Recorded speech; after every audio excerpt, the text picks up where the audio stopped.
আসসালামু আলাইকুম। রাতের 11:30 বাজে দেবর মুরগি ভাজা খেতে মন চাইছে, তাই এই শীতের মধ্যে এই যে মুরগি নিয়ে নিলাম ভাজার জন্য। আসলে বাহিরে প্রচুর শীত পড়েছে, যারা ফেলার বাসা থাকে তাদের শীত কমই লাগে। কি আর বলবো, বাহিরে প্রচুর পরিমাণে ঠান্ডা পড়ছে। একদিক দিয়ে ভালোই হয়েছে, মুরগি ভাজার সাথে সাথে হাত পাও গরম হয়ে যাবে। রান্নাঘরে থাকলে ঠান্ডাটা কমই লাগবে এবং বাহিরের ওয়েদারটাও খুব সুন্দর। এই যে ফ্রেশ ফ্রেশ একটা মুরগি নিয়েছি, মুরগির সাথে অনেক মশলাই আমি অ্যাড করেছি, আপনারা অ্যাড করে নিতে পারবেন। কি কি উপকরণ দিয়েছি সেটা আমি ভিডিওতে দেখিয়ে দিয়েছি, অ্যান্ড বলে দিলে খুব ভালোই হবে। লবণ স্বাদ মতো, হলুদের গুঁড়া, মরিচের গুঁড়া আমি সামান্য দিয়েছি, আপনারা চাইলে বেশিও দিতে পারেন কমও দিতে পারেন। পরে ধনিয়া গুঁড়া দিয়েছি, সাথে আদা বাটা, রসুন বাটা, সাথে মুরগি মশলা অ্যান্ড সয়া সস।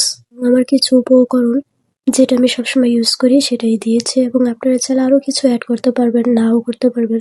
আমি ভালো করে মেখে ফ্রিজে রেখে দিয়েছি, প্রায় 40 মিনিটের মতো রাখছি। মেরিনেট করার জন্য এত সময় রাখতে হয়, অনেকে আরো কম সময়ও রাখে, আবার বেশি সময়ও রাখে। আপনাদের হাতে যদি বেশি সময় থাকে তাহলে আপনারা আরো বেশি সময় রাখতে পারবেন। এতে ভাজা মুরগিটা খেতে আরো সুস্বাদু হয় এবং টেস্টিও হয়। আমার কাছে ভালোই লাগে ভাজা মুরগিটা খেতে, আমার ফেভারিট।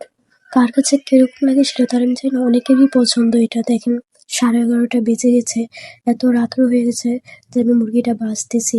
কি আর বলবো, দেবর খেতে মন চাইছে। একদিন তো ভালোই হয়েছে, দেবর খেতে পারবে, আর সাথে সাথে আমি নিজেও খেতে পারবো। আমারও খুব প্রিয় মুরগি ভাজা, আর ঠান্ডা দিন হলে তার খুবই ভালো লাগে মুরগি ভাজা। মানে ভাজার জিনিসগুলোই প্রিয় ঠান্ডার সময়।